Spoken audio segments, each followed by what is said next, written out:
This week is dedicated to our digital Oz, who is the artist behind the curtains on our websites and our email blast, our online courses, so many things.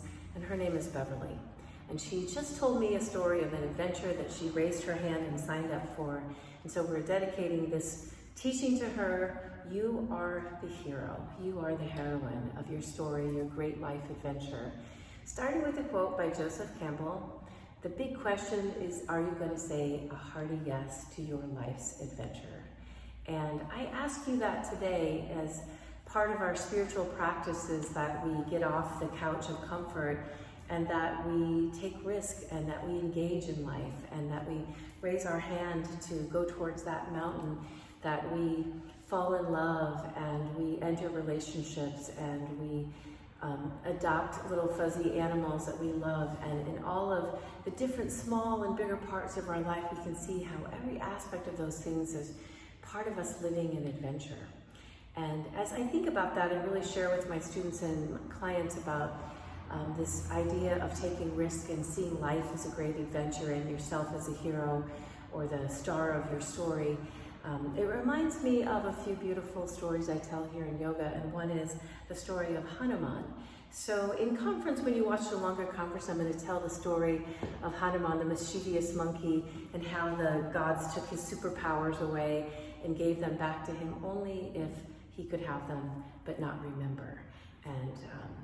And in that, I feel like it's a universal story for all of us, that it's like a spell has been cast over us, and we know that we are the star of our story, but we forget. And when we're heading for that mountain, we're on our adventure, we're in love, we're doing our thing, and then all of a sudden hardship comes along, we say, wait, I didn't sign up for this, or we start to feel the victim. And so how do we remember as we are faced with challenges and things are hard or not so much fun or sticky or messy, or we're walking through suffering, how do we remember that even in that we are meant to walk through this with our strength and grace, our superpowers?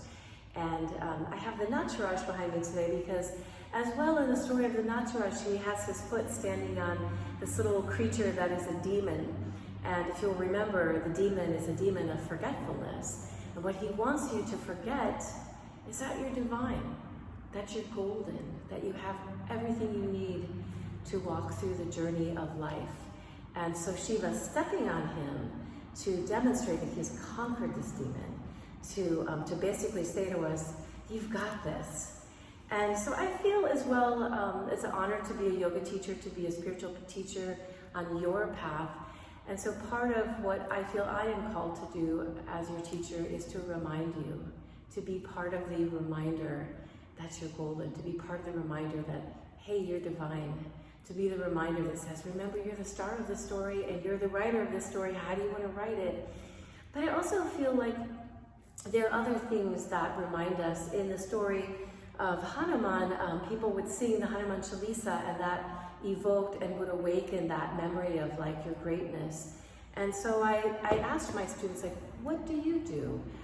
I know for myself, I do the metta meditation, the Buddhist loving kindness. I read poetry by my favorite authors and inspirational books, and for me that invokes that beautiful idea of identifying with my heroine within me during times of hardness. It's there for me. So join me this week setting some intentions of what do you do to invoke that for yourself? What do you do? How are you remembering and reminding yourself to show up with strength and grace?